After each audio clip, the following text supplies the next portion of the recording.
Hello and welcome to Marco on Markets. This channel is for educational purposes only and shares my personal opinions and investment process. Nothing in this video should be taken as financial product advice or recommendation to buy or sell any investment. Always do your own research and consider obtaining advice from a licensed financial advisor before making investment decisions. Good morning. It's Wednesday today, and I'll just bring up the market. Okay, it's Wednesday, the 19th of August, 9:51 a.m. The market is set to open up lower today, according to the NAB indicator, down 24 points or 0.27%. The overnight market S&P 500 was down 0.69%, Dow Jones down 0.22%, and the NASDAQ down 1.3%. So our falls are not expected to be as much as that, but they had some decent falls overnight in the US. Today, I'd like to focus on an earnings report that came out this morning. We've got Breville Group. What do Breville Group do? Breville Group is a global company that designs premium kitchen equipment. So you might have seen, the Breville coffee machines or the toasters, kettles, you got ovens, and they provide products. They sell products, I should say, in Australia, obviously, in the Americas, and also in Asia now. And they've got a combination of direct operations, retailers, online channels, and distributors, with coffee products remaining the key growth driver. Breville is also expanding into adjacent services such as its Beans coffee subscription platform, and is heavily investing in AI and digital capabilities to enhance product development and customer experience and global growth. So I just wanted to go through parts of the presentation that I downloaded this morning. And if you're looking for a copy of that, if you go into your broking platform, go into the the news and announcements tab, ASX announcements, and you'll be able to download either the investor presentation, which is this pretty version with key highlights, or the longer version, which will be probably 100 and something pages, and it'll have more detail and granular information. So let's start with their record revenue. So the revenue has reached a record $1.8 billion, which is up 6.7% from 1.69 billion. Although the earnings before interest and tax margin fell from 12.1% to 11.4%. So you've got this earnings increase, which is great, but at the same time, it's being negated by the margin dropping. So you're making less profit on each sale, so around 70 cents per $100. So it's not a huge amount, but on $1 billion worth of revenue. So if we just pull up our calculator and then we'll put in $1.01 billion, so that's million, and then it's 0.0, so that's 7%, 0.7%. So the effect is around a $12 million difference in profits on 1.8 billion. So it's not nothing, but it's quite substantial as well, because if your profits end up being, well, the earnings before interest and tax is 207. If the margin was the same, then it would have been another 12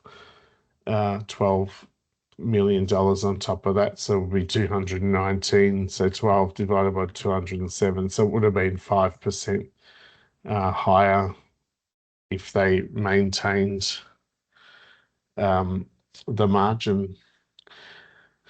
Anyway, so we'll leave that part there.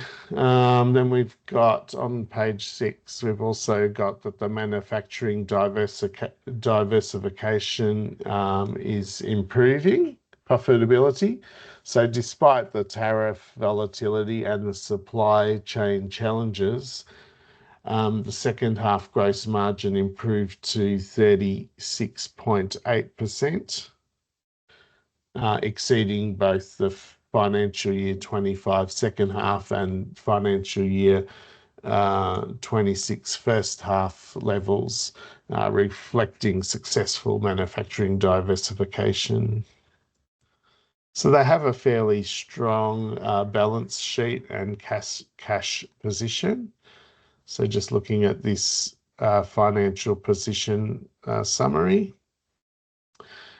So we've got net cash increased to $104 million, and that was up from $48 million, and that's supported by strong cash flows. The company also has $364 million in unused debt facility. Given its significant flexibility for growth investments. So yeah, just interestingly looking at this, like their inventory levels have risen, their receivables have risen. Obviously their trade and payables has risen slightly as well, but I think we've got bigger, like there's a $40 million increase there. There's a roughly $8 million there increase, and then but their debts here, or their payables and creditors, haven't risen by the same amount, so that's a good sign. And then obviously the cash has risen by $56 million as well, so that's very good. Okay, we're going to look at page 18 next. We've got so we've got emerging markets delivering exceptional growth. So the direct markets such as China, Korea, Mexico, and the Middle East are performing strongly. China generated revenue of 7.1 times higher than their historical distributor sales, while in the Middle East achieved 6.6 times increase. So that's really great. And China's a big market, so if you can imagine them providing a toaster or a sandwich maker or a coffee machine in, just every 10th house in China would be massive. And then finally, we'll just have a look at page 11, we've got the environment. So they're just in here, they're talking about the uncertainty that's ahead for financial year 2027. So management's highlighted an ongoing risk from the US tariff changes and potential oil-related supply chain disruption and inflation. The company is not providing FY27 guidance until the first half of FY27 results. So let's just have a look at their share price. So pre-open, the share price was $33.10. And if you've been watching any of my videos, you'll know I'm very interested in market reactions to investor reports and financial reports being released. So we'll refresh now. The market will have opened, and we'll see how they went. So they have got a fairly hefty decline there today on the release of these figures. So down 3.78%. I'll just have a look at the historical chart. This is one that I have watched broadly, not very closely, but I have seen it go up and down over the last couple of years. I've just watched it out of curiosity, and also one of my colleagues really likes this company. So yeah, they've had a pretty choppy ride up and down, but they're broadly going sideways. You know, they've definitely had an improvement since around the May 2022 period, and they've, from the bottom there, we've seen, you know, an increase of 120 odd percent there from May 2022 to January 2025. And then we've had a bit of a fall away there. I think a lot of retailers suffered at that period. I think that was around the introduction of tariffs by the US government. And then it's clawed back and has gone up and down. But yeah, it's at $31 today, and it was at $32 5 years ago. So pretty flat over that entire period. Let's have a look at the broader markets now. So we did have the opening price was supposed to be down around 0.27% for the S&P ASX 200, and for the All Ords, it has dropped a bit further than that by 0.53%. So we're also going to have a negative day on the market at this stage. I'll have a look at the top movers on the ASX 200.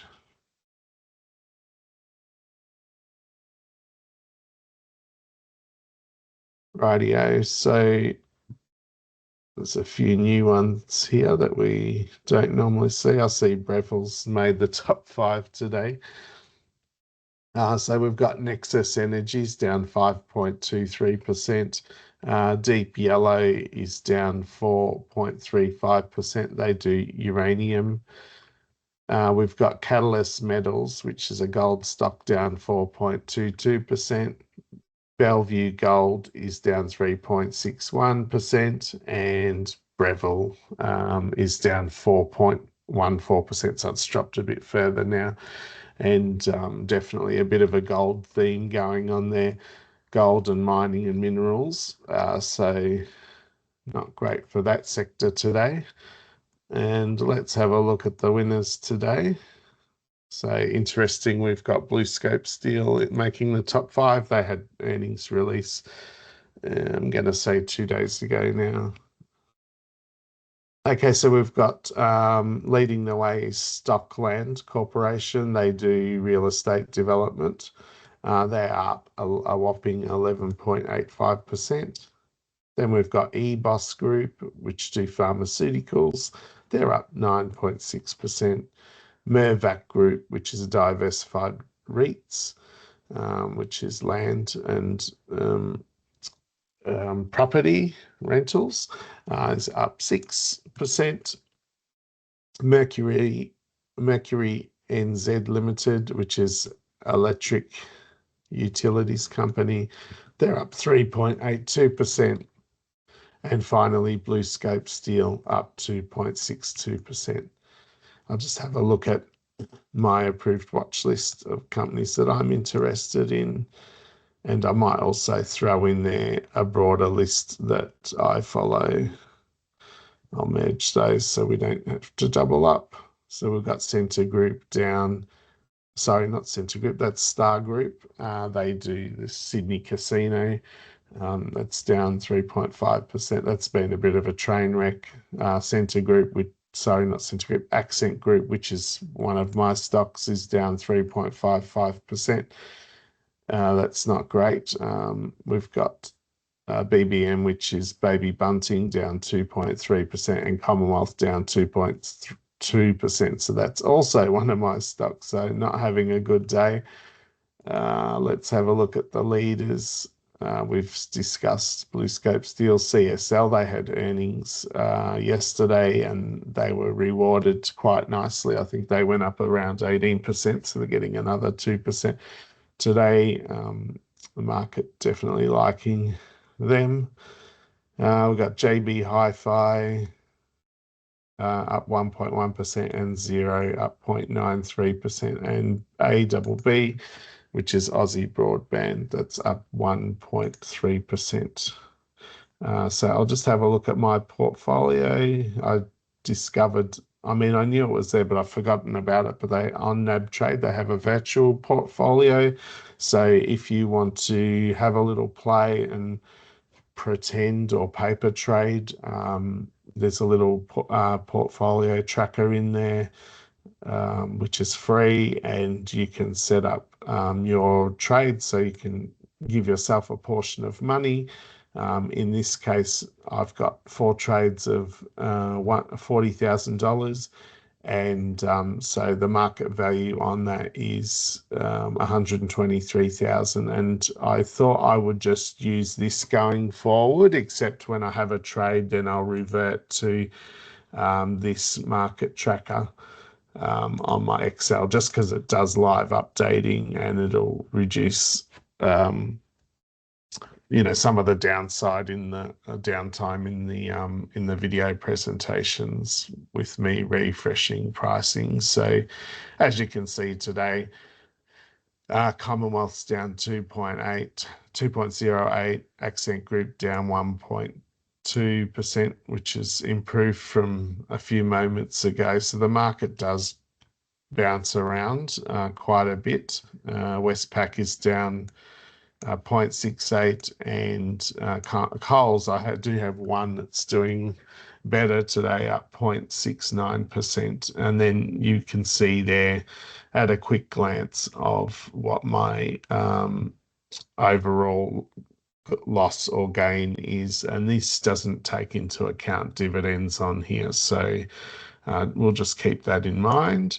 And our closest position is 2.8% down with Coles. So, there's not likely to be a sell trade this week unless, Coles has a couple of good days in a row. But, being down 2.8%, we need to regain that and then obviously make a margin on that. I'll just update the spreadsheet for Coles. And then you can see the same losses there, 2.81%, and then the $1,200 out a little bit by rounding. That's fine. But yeah, what I wanted to point out was that my target sell price is $24.52. We've still got $1.21 to go, which is a 5% increase from where we are today. So still a fair bit of positive trading before we get a sale there. On that note, we'll leave it there today. Happy hump day, and for the high income earners, you get to keep some of your money from after lunchtime today. So have a great day, and we'll see you on the next one. Thanks for supporting the channel.